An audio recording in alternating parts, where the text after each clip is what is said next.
देखो स्टूडेंट, इस क्वेश्चन में जो पहला पार्ट है वो ये पूछा गया है कि फॉर सस्टेन्ड इंटरफेरेंस के लिए S1 और S2 कोहेरेंट क्यों होनी चाहिए।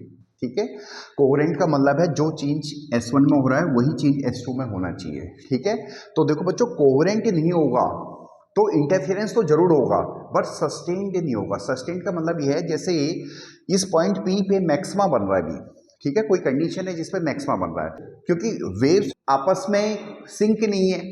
ठीक है, तो जो कंडीशन पे वो अभी वहां पे मैक्सिमा बन रहा है तो थोड़ी देर में वो मैक्सिमा वहां पे नहीं बनेगा, हो सकता है मिनिमा बन जाए, हो सकता है और फिर मैक्सिमा बन जाए, फिर मिनिमा बन जाए, या ऑस्किलेट करे इस तरह से। आप समझ रहे हो ना बात को। ठीक है, अगर ये कोहेरेंट नहीं होंगी तो फिर सस्टेन्ड इंटरफेरेंस नहीं होगा। इंटरफेरेंस तो होगा, ठीक है, बट सस्टेन्ड जिस तरह के हमें ब्राइट और डार्क फ्रिंजेस एक पैटर्न में दिखाई देते हैं वो आपको दिखाई नहीं देंगे। ठीक है, क्लियर है। तो इसलिए हमें कोहेरेंट सोर्सेज की जरूरत होती है।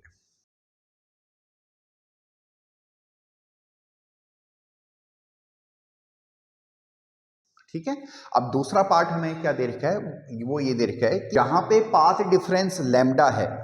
इस स्क्रीन में दो वेव जो S1 और S2 से पहुंच रही हैं, अगर उनके बीच में पाथ डिफरेंस लैम्डा है, ठीक है, यानी कंस्ट्रक्टिव इंटरफेरेंस है, तो हमारे पास जो इंटेंसिटी है वो K यूनिट है। ठीक है, तो हमें एक ऐसे पॉइंट पे इंटेंसिटी बतानी है जनरल में जहां पर कि पाथ डिफरेंस λ/3 है। ठीक है बच्चों, क्लियर है। तो इसके लिए सबसे पहले इंटेंसिटी का फॉर्मूला लिखो जनरल में।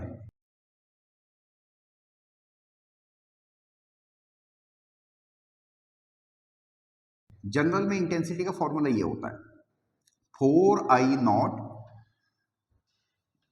cos square 5/2।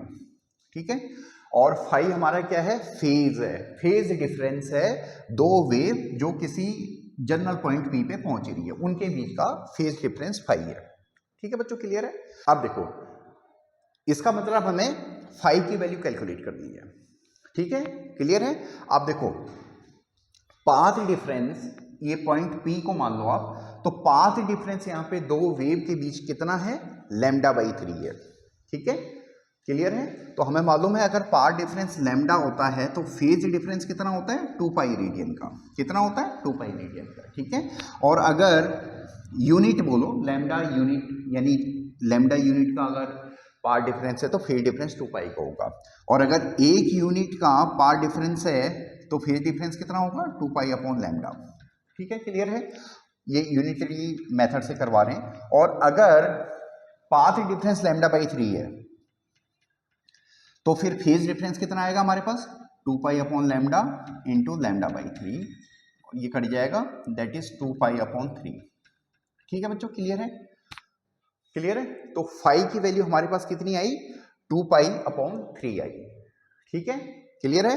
अब हमें 5/2 चाहिए तो ये हो जाएगा π/3, यानी जो इंटेंसिटी निकलेगी 4I0 cos स्क्वायर π/3। ठीक है, उसको 2 से डिवाइड कर दिया। अब 4I0 यहाँ पे cos π/3 की वैल्यू पुट कर देंगे, 1/2 इंटू 1/2। देखो ये हो जाएगा 4I0/4। देखो आप समझना इस बात को, देखो जो मैक्सिमम इंटेंसिटी है उसकी वैल्यू है 4I0। ठीक है, ये इंपॉर्टेंट पार्ट है, I0 नहीं है, 4I0 है। मैक्सिमम इंटेंसिटी जहां पे कि पाथ डिफरेंस लैम्डा होगा या लैम्डा का मल्टीपल होगा या पाथ डिफरेंस 0 होगा, वो मैक्सिमम इंटेंसिटी की वैल्यू है 4I0 इस फॉर्मूले में। ठीक है, और यहाँ पे उसकी वैल्यू K दे रखी है। क्लियर है, तो यहाँ पे 4I0 की वैल्यू आप K सब्स्टिट्यूट कर दो तो ये K/4। ठीक है, तो होप सो आपको समझ में आया होगा। अगर कोई प्रॉब्लम हो तो आप कमेंट कर सकते हो। Thank you.